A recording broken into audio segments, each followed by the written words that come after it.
So we are going to talk about how to smooth your coils into one another so that you have a nice smooth surface and you don't see any of these rough marks.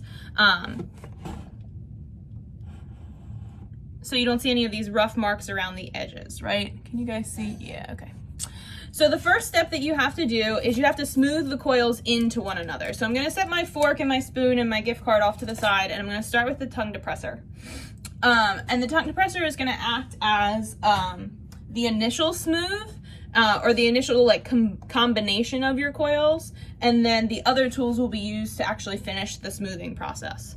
So to do this, what I'm going to do is I'm going to take the tongue depressor and I'm going to work vertically. So you can work up, you can work down, but you cannot work side to side. It has to be vertical, right? So it has to be up and down. And what I'm going to do is I'm going to take my non-dominant hand. I'm going to put my non-dominant hand on the inside of the pot. This non-dominant hand is going to be really, really important for maintaining the shape of your piece. If your piece falls apart or if your piece changes shape in a way you don't like, 9 times out of 10 it's because you're not using the non-dominant hand the way you should. So the non-dominant hand supports the clay and keeps it from wobbling as you are smoothing. So my non-dominant hand is going to go on the inside. My popsicle stick in my other hand is on the outside, and I use that popsicle stick vertically. So I happen to be going up. I'm going to go up and then down to smooth those coils together. So you're eliminating kind of those cracks and those spaces that are between the coils. And you're making them all like one solid piece. Right? But notice this hand is staying on the inside the whole time. If that hand wasn't there,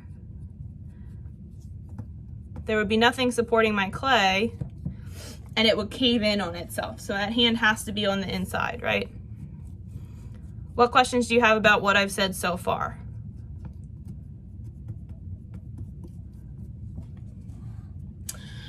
And then I'm just going to repeat that process. So keeping that non-dominant hand on the inside, and I'm going to go around the whole thing. Now it's not pretty yet, right? It's still rough. There's still plenty of texture to it, but I'm starting the process of combining those coils together,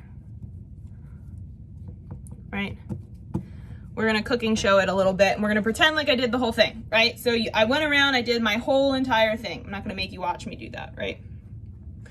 Now it's time to smooth my inside, because my inside has the same issue. If I don't smooth the inside, you might be being like, yeah, it's the inside, why do I care?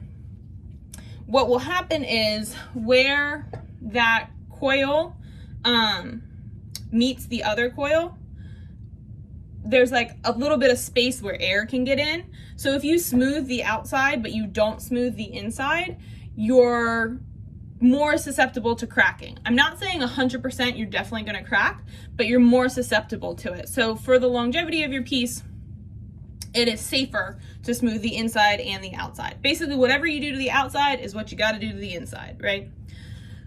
Works the same exact way. My non-dominant hand is going to go on the outside. I'm going to cup my piece so that that wall where I'm smoothing doesn't move all over the place. So I'm going to cup my hand here, and again, going vertically, not side to side. Going vertically, I don't know if you're going to be able to see what I'm doing. I'm going to smooth those coils together on the inside.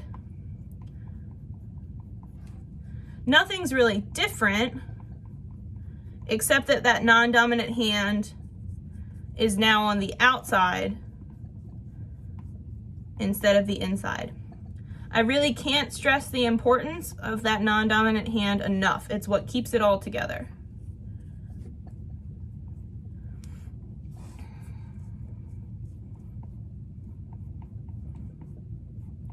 So when you're coiling, you don't want to save this step for like the last thing you do, because then you're making your job harder because you have to reach your hand all the way down in the bottom.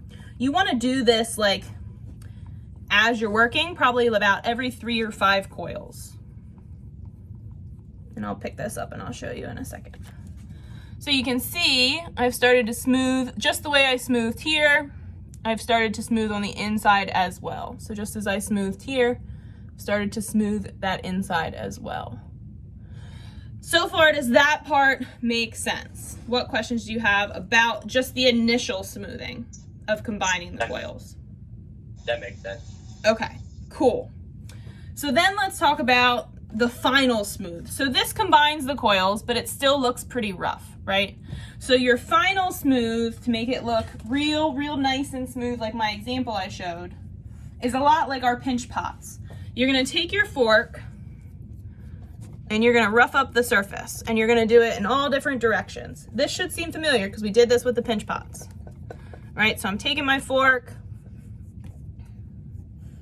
and I'm really scoring that smooth surface that I just made, which seems counterintuitive. But then I can take my spoon or your gift card, if you have a gift card, and I'm taking the back of my spoon, and just like we did with the pinch pots, I can get that really nice, smooth, shiny surface that's gonna look a lot more refined and a lot more finished than just my popsicle stick. Does that ring a bell? Do people remember doing that with the pinch pots? I think so. Yeah. It was a while ago at this point, but so now that surface looks nice and smooth, nice and refined, right? You have